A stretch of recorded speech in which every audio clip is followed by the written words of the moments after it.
be talking about it now. Yeah. But I think because of the necessity of like pointing out the therapeutic uses of these things, this culture of healing has appeared, which is that, you know what I mean?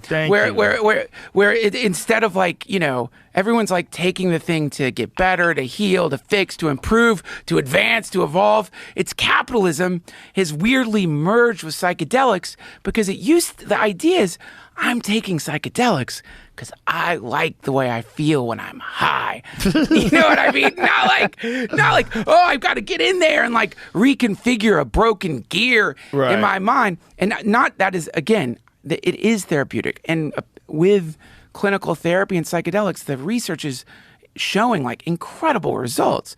So I just want to be very clear. I am not dismissing that. And I know people who have cured their PTSD or treated their PTSD, their trauma. I'm just saying, also in the conversation, there needs to be it is so fun to fuck on mushrooms. What about that? You know, what about just like the hedonism and the poetic use of them? You know what I mean? Just to like experience your incarnation and how beautiful the universe is. You know, as a byproduct, that's going to be healing. Yeah. You know, but as a goal, you know, in other words, like if I'm going to take these things and the goal is, all right, here we go. I'm going to confront the great demon of myself.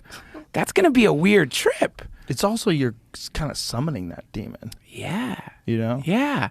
Yeah. And some people just don't feel good unless they're in conflict and resolution.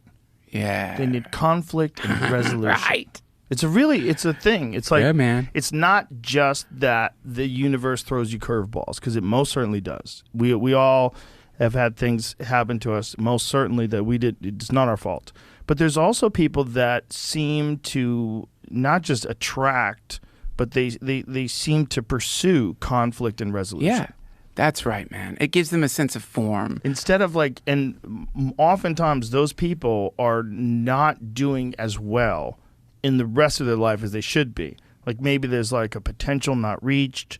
You know, maybe there's like something about them. They can never lose that 20 pounds. There's always something about them, right? Yeah. And then instead of like dealing with that, they choose to sidetrack themselves with a conflict.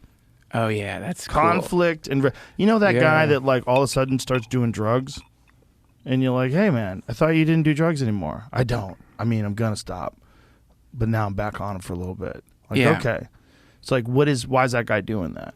Right. If you talk to guys like Gabor Mate, they all say trauma. There's something right. You're avoiding, right? So like you're also, I think it's people are scared of reaching their full potential.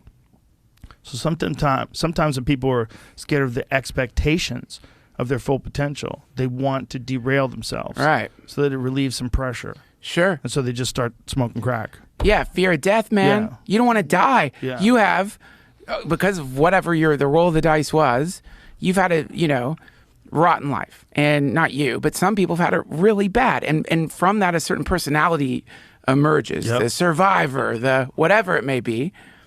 But I guess somewhere there's a recognition that should I shift universes and no longer be in this place, should I get better, heal, whatever you want to call it, then this thing that I am right now, all freaked out, neurotic, scared, paranoid, angry, as painful as that is, it's me. And should I like really wake up and drop all that stuff, it's a form of death, right? So just what you're saying. Yeah. So instead of dying, they do this weird, sad attempt at like immortalizing their neurosis by creating self-imposed fucking traps and tricks. It's ignorance. In Buddhism, it's called ignorance. It's one of the root poisons. Like what causes suffering is aversion, desire, ignorance. These are the three roots of the whole problem. And ignorance is what you're talking about. Actively ignoring what's right there in front of you. Avoiding. Yeah, avoiding. Exactly. You're avoiding it. And you avoid it oftentimes. Oh, I started drinking again. Shit. Smoking cigarettes again. Shit. Yep. You know, that's a lot of times what it is. You're avoiding.